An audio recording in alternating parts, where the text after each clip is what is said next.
Important problem with higher education today, in fact, with all of education today, is that it is highly commercialized. And I dare say that there are far more commercial institutions, educational institutions today than institutions in the education institutions in the public sector. There are about 600 universities, and the real universities are really about 1/3 of that number. But there are 25,000, nearly 25,000 affiliated colleges. This situation doesn't exist in any other country that I know of, and as Sudhakar mentioned, I've had the privilege of traveling through nearly 60 countries. The standards are extremely low. The employability is very poor.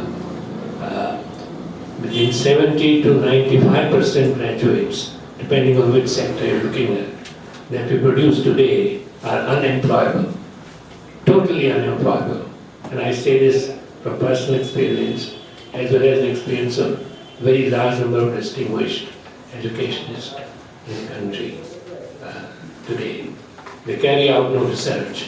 You can't really have good higher education without any research being carried out by the teachers. Quality of teachers is extremely poor. And education is really being treated as a commodity today, which is for sale in these colleges which are set up to make money. Universities that are set up to make money. And therefore, I think perhaps the best advice that one can give to the Telangana government is to decommercialize education, both higher education and school education, to which I'll make a reference in a moment. This can be done by nationalizing the private universities. After all, we did nationalize banks and insurance once upon a time in the past, and that paid heavy dividends. As far as affiliated colleges are concerned, there are three possibilities of these 25,000 colleges. As has been mentioned by my friend Yashpal in the Yashpal Commission's report to the Ministry of Human Resource Development. I dare say that out of 25,000 or so colleges, maybe between 1,000 and 2,000 are good colleges. They're probably almost entirely trust-run colleges, not set up to make money. They could be converted into universities.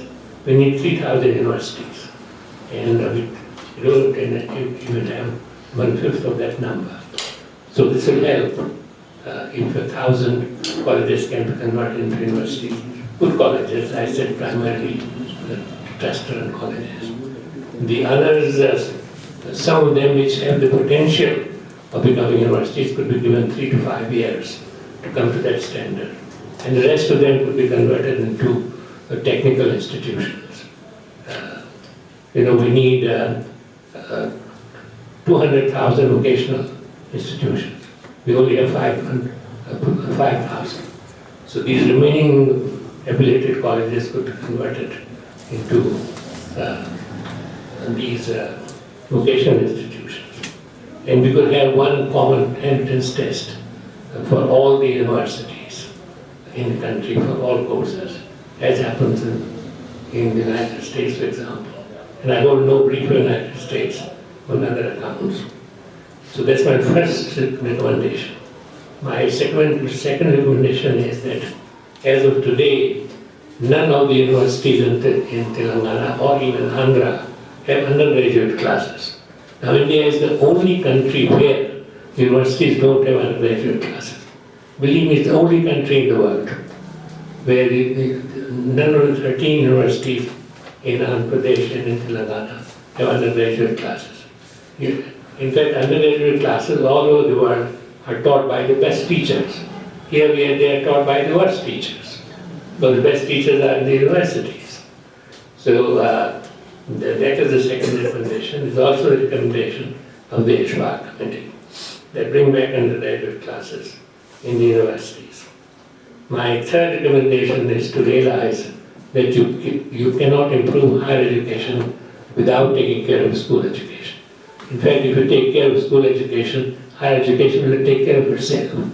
There is no country in the world where school education is in shambles and higher education is doing well. And therefore, since school education in the country is in shambles today, and as you know that we all send our children to private schools. The government schools are in total shambles, barring central schools, showing that government can run good schools, but central schools are very small in number, and admission to central schools are restricted to government servants who are in transferable jobs. So the central schools have shown the way that government state can run very good schools. Central schools are in fact the best schools in the country today. So we must revamp our school education system, and we cannot do that until we get a common school system,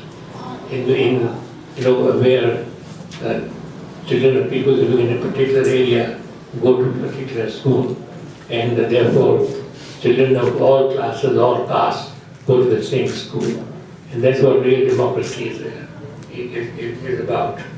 So let Telangana introduce a common school system. That I think will be the greatest single most important step that it can take to revamp education and show the way to the country. There is a report from Bihar government prepared by three of my friends, Anil Satgopal and Mushkil Dubey and the late Dr. Jha. But unfortunately, Dr. Jha, who had worked on that report, died prematurely, and then the Chief Minister lost all interest in Bihar. That report is available as a model for converting education system in the state to a common school system.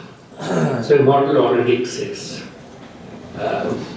My fourth suggestion is, for heaven's sake, don't get foreign universities in Telangana. My fifth suggestion is, accept the Yashpal Committee's report and act on it. It covers all aspects of higher education. And my sixth recommendation is that please don't forget vocational training. Vocational training is somewhere in between school education and higher education. But we need, as I said, 200,000 vocational training schools. So the Telangana government must open more vocational training schools. There are 2,500 vocations listed in a UN report, but we have facilities in the country for training only in about 80 vocations. Let this number increase. Why can't we have a vocational institution that trains people in Pochapalli, weaving, and so on and so forth, which are native to Telangana? So I think this is really all that I have to say. I think I have not taken more than 15 minutes.